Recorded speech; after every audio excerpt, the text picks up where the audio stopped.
The incident happened once. I know that for certain, because if it had happened twice, I wouldn't still be here. It was New Year's Eve, 3 years ago. I remember the date because I checked it repeatedly afterward, as if confirming the calendar would somehow stabilize what I experienced. December 31st, no storm, no illness, no drugs, no lack of sleep. I was sober, alert, and alone by choice. I live in a small apartment on the 4th floor. Thin walls, old building. You can usually hear someone coughing 3 units over. That matters because at 11:56 p.m., the building went unnaturally silent. Not people stepped out silent. Absent silent. The refrigerator stopped humming. The pipes didn't knock. Even the distant traffic noise bled away until it felt like the world had been wrapped in insulation. I checked my phone. Service was still there. Time still moving. 11:57 p.m. I walked from room to room, half joking to myself about power outages or coincidence. Everything was on. Everything worked. But the air felt wrong. Thick, pressurized, like being deep underwater without the cold.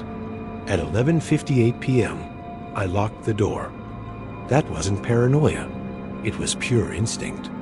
The kind you don't argue with because it arrives fully formed, complete with the certainty that ignoring it would be fatal. At 11:59 p.m., my phone vibrated. No notification appeared. The screen stayed black, but I could see my reflection clearly, and that's when I noticed the delay. I raised my hand. My reflection followed a fraction of a second later. Not lag, not distortion, a reaction. I turned the phone sideways. My reflection didn't. My heart started racing, and I remember thinking very clearly, if I panic, I'll miss something important. That's when the clock stopped. Not reset, not glitched, stopped. The second hand locked in place.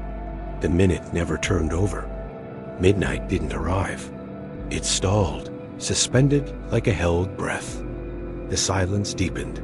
Then I heard footsteps in my apartment. Not outside, not above or below.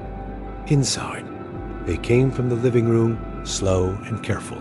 Like whoever or whatever was moving didn't want to be heard, but wasn't entirely familiar with how weight worked.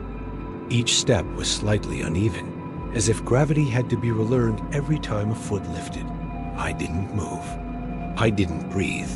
The footsteps reached my bedroom door and stopped. Something pressed against it. Not physically, but spatially. The air on the other side felt denser, pushing inward. The door bowed slightly, not from force, but from pressure, like it was separating two incompatible environments. Then the voice came. Not sound, thought. This interval was not allocated to you. I understood it instantly, even though it wasn't spoken in language. The meaning arrived whole, heavy, and absolute. I had crossed into a moment that wasn't meant to contain me. Memories began to loosen. Not disappear, detach. My name felt optional. My face felt negotiable. I had the overwhelming sense that if this continued for even a few more seconds, I wouldn't be erased. I would be unresolved. I dropped to my knees and said my name out loud, over and over, not in panic, but with intention, like signing a document before it could be taken away.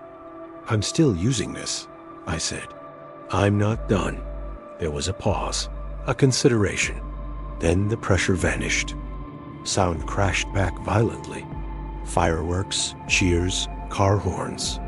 The clock lurched forward. 12 a.m. The door was untouched.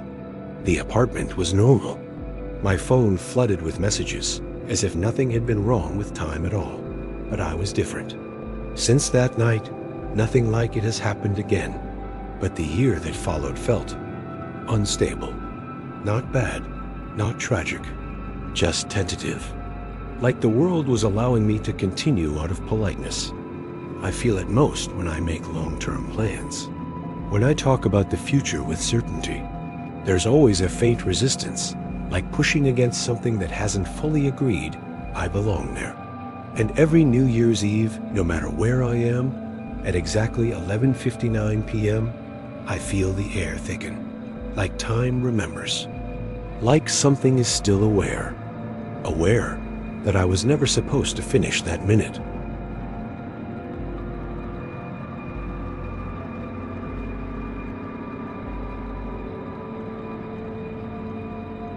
Thank you for watching, and remember, stories are just echoes. What you hear depends on how closely you listen.